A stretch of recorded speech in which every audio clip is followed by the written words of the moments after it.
Hello friends, welcome to our channel. ఈరోజు వీడియోలో చిక్కుడుకాయ కర్రీ ఎలా ప్రిపేర్ చేసుకోవాలి చూపించబోతున్నానండి. ఈ చిక్కుడుకాయ కర్రీలోకి పచ్చిమిర్చిని దంచుకొని వేసుకుంటే చాలా రుచిగా ఉంటుంది. మరి ఈ చిక్కుడుకాయ పచ్చిమిర్చిని ఎలా ప్రిపేర్ చేసుకోవాలి చూపించబోతున్నానండి. నేను ఇక్కడ 1/2 kg వరకు చిక్కుడుకాయని చుంచుకొని ఇలా జాలి గిన్నెలోకి వేసేసుకున్నానండి. శుభ్రంగా మనం 2-3 సార్లు వాష్ చేసుకొని సాల్ట్ వేసుకోవాలండి. నేను ఇక్కడ చిక్కుడుకాయని ఉడికించడం లేదండి.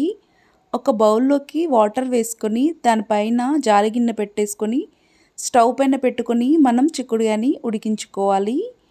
అలాగే చాపర్ తీసుకొని రుచికి సరిపడా 6 లేదా 7 పచ్చిమిర్చి ముక్కలు, అలాగే 4-5 వెల్లుల్లి రెబ్బలు వేసుకొని మనం సన్నగా అయ్యేంత వరకు చాప్ చేసుకోవాలండి.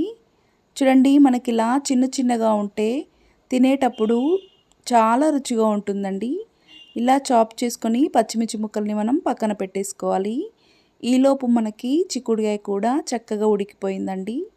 మనం మూత తీసి ఒకసారి గరిటెతో చక్కగా కలుపుకోవాలండి. చూడండి, మనకి ఆవిరితో చిక్కుడుకాయ కూడా చక్కగా ఉడికిపోయిందండి. మనం వాటర్లో వేసి ఉడికించకూడదండి. ఇలా స్టీమ్తో ఉడికించుకుంటే మనకి పోషకాలు వెళ్ళిపోకుండా చిక్కుడుకాయ కూడా చాలా రుచిగా ఉంటుంది. ఇప్పుడు స్టవ్ పైన ఒక ప్యాన్ పెట్టుకొని 3 టేబుల్స్ వరకు ఆయిల్ వేసుకోవాలి.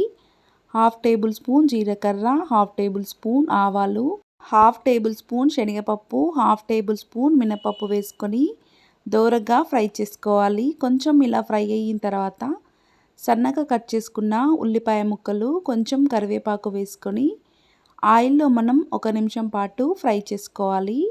ఇలా కొంచెం ఫ్రై అయిన తర్వాత 1/2 టేబుల్ స్పూన్ అల్లం వెల్లుల్లి పేస్ట్ వేసుకొని పచ్చి వాసన పోయేంత వరకు మనం మీడియం ఫ్లేమ్లో పెట్టుకొని ఫ్రై చేసుకోవాలండి. ఇలా ఫ్రై చేసుకున్న తర్వాత మనం ప్రిపేర్ చేసుకున్న పచ్చిమిర్చి ముక్కల్ని కూడా వేసుకొని పచ్చిదనం పోయేంత వరకు ఒక 2 నిమిషాల పాటు మనం లో ఫ్లేమ్లోకి అడ్జస్ట్ చేసుకొని ఫ్రై చేసుకోవాలండి. చూడండి, మనకి పచ్చిమిర్చి చక్కగా వేగిపోయింది. ఇలా వేగిపోయిన తర్వాత 1/2 టీ స్పూన్ వరకు పసుపు వేసుకొని మరొకసారి చక్కగా కలుపుకోవాలి. ఇలా పచ్చిమిర్చి వేయడం వలన కర్రీ చాలా టేస్టీగా ఉంటుందండి. ఇలా అంతా వేగిపోయిన తర్వాత మనం పక్కన పెట్టుకున్న చిక్కుడుకాయ ముక్కల్ని వేసేసుకొని తాలింపు మొత్తం ముక్కలకు పట్టే వరకు కలుపుకోవాలి. అలాగే రుచికి సరిపడా 1/2 టేబుల్ స్పూన్ సాల్ట్ని యాడ్ చేసుకొని అంతా కలిసేటట్టుగా బాగా కలుపుకోవాలండి. ఇలా తాలింపు మొత్తం ముక్కలకి పట్టించే వరకు ఒక 2 నిమిషాల పాటు బాగా కలుపుకొని మూత పెట్టుకొని ఒక 2 నిమిషాల పాటు అలాగే వదిలేసేయాలి. మనకి ముక్కలు కూడా చక్కగా స్టీమ్ అయిపోతాయండి. తాలింపు ముక్కలకి పడితే చాలా రుచిగా ఉంటుంది. ఇలా ఒక 2 నిమిషాల తర్వాత మనం మూత తీసి చక్కగా అంతా కలుపుకోవాలండి. చూడండి, మనకి చక్కగా ప్రిపేర్ అయిపోయిందండి.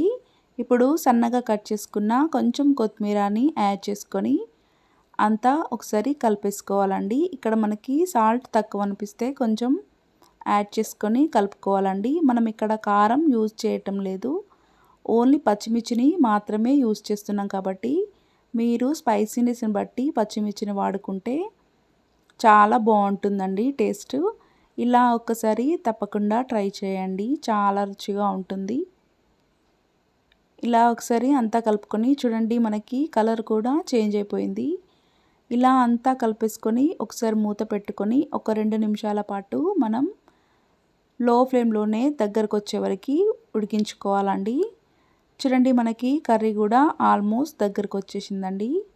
కర్రీ మనకి చక్కగా ప్రిపేర్ అయిందండి. ఇలా పచ్చిమిర్చితో ఎప్పుడూ ట్రై చేయకపోతే ఒక్కసారి ఈ రెసిపీని ట్రై చేసి ఎలా కుదిరిందో కూడా కామెంట్ చేయండి. అలాగే నా ఛానల్ని ఫస్ట్ టైం విజిట్ చేసినట్టయితే ప్లీజ్ ఒక లైక్ చేయండి, అలాగే షేర్ చేయండి. మరిన్ని రెసిపీస్ కోసం ప్లీజ్ నా ఛానల్ని తప్పకుండా సబ్స్క్రైబ్ చేసుకోండి. Thanks for watching.